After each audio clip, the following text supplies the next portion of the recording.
Christ. A little faster, go.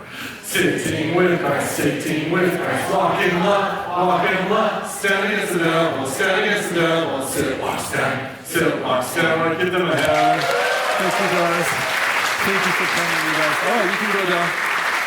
Have a good class, too. I really appreciate them doing that with us. And of course, my goal with that is not just to have them come in here and have them to be able to be part of our church, because they're a very important part of our church, but to allow you also to just get an introduction to the book of Ephesians, which this really is. Sit, walk, stand. That is the outline of the book of Ephesians. As a prisoner still, he's taken up to Rome, and he spends 2 years under house arrest, chained to a soldier in Rome. He has a whole bunch of time while he's there, and he decides to write a letter of encouragement to his friends in other places. And he writes a few letters from there, but one of the most important of all of them is the book of Ephesians. Suppose you were going to write a letter of general encouragement to people there. What would you write about? Wouldn't you start out by writing about, maybe who they are in Christ, their identity, their position in Christ?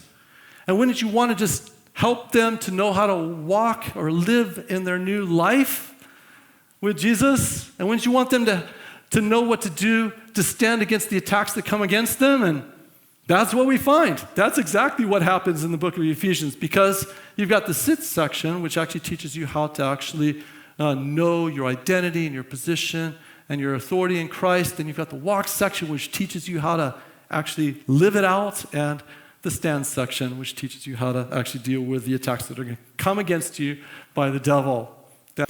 But now you're telling us that somehow when he rose from the dead, we rose with him? And weirder, we sit with him?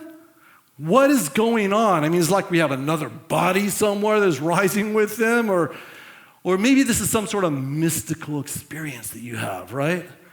I don't think that that's what's happening at all here. I think this is more of a theological truth. What it is saying is that Jesus rose from the dead.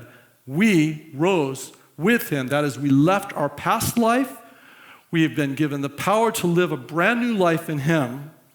That we follow pretty well, because Paul uses this expression a lot of times. But this is the only place he talks about us sitting with him. What is that?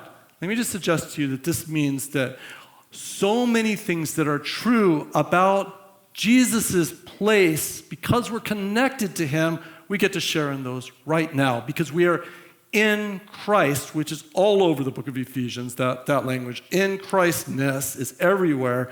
Because we are connected with Jesus, we get to share some of these things with him. Paul turns upside down our expectations that the Christian life is all about what you do. And he says, actually, the Christian life is about what Christ has done. So you start with the big doneness, and then you go on to your do-ness. He says, if at the outside we try to do anything, we get nothing. If we seek to attain something, we miss everything. For Christianity begins not with a big do, but a big done.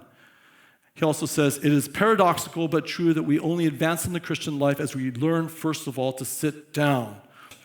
You can think of the first section of Ephesians as the done section. This is what Jesus did, and this is what Jesus did in and for you.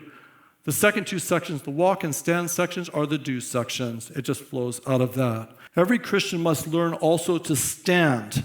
Each one of us must be prepared for the conflict.